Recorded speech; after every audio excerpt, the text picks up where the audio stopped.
Boyet, inyong kabalita 75/5 mao akong grado unsaon ag sobra dugang ra sa kwintahon ni teacher. Alright baby, karon gabi na magluto ta gumbo. Nakita ba to ninyo? Iuna na ko ang panakot, sunod kaning karning baboy. Request sa kuya na ko, Kuya Richard, ang baboy. Ank.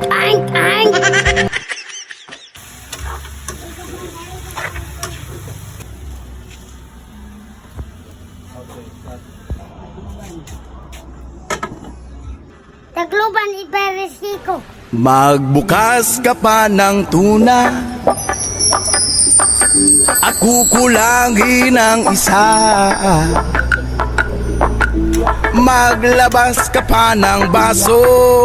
Alright guys, luto na. Pila ra lang mangluto. O, resulta na, humbang na. Unsa man atong giulat? Magpasalamat na ta. Itud ta malimot. Magpasalamat sa labaw. Magagagahom. Atong Ginoo. Si Jesus Kristo. Jesus Kristo. Lord, salamat sa pagkaon, Lord. Dapat mabaskog mayani. Nadiri pagkaon, Lord, tanan. Sinin, amen. Oh, kau na, saya. Ini mo kau na pinit ito.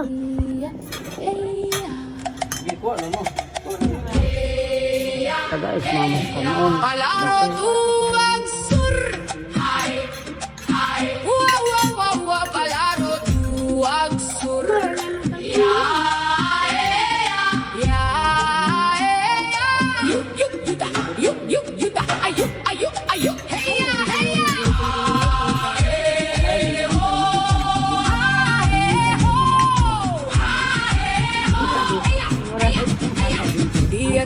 Tagay sudah si mama. Siling din hilam. Si Datulipos makapagdawit pananatangan dumaduman. Sa yutang abuhi, sa ayong nga nagdagayday. Dito nagsugod suga sa isayan. Palaro tuwag sur.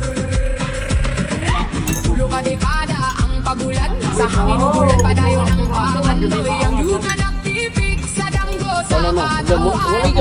Andi itiniskay klawan de.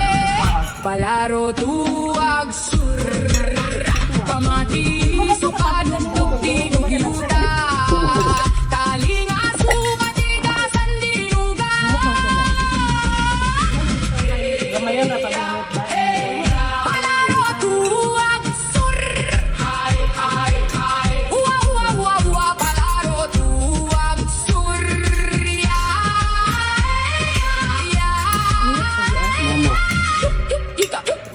Yuta.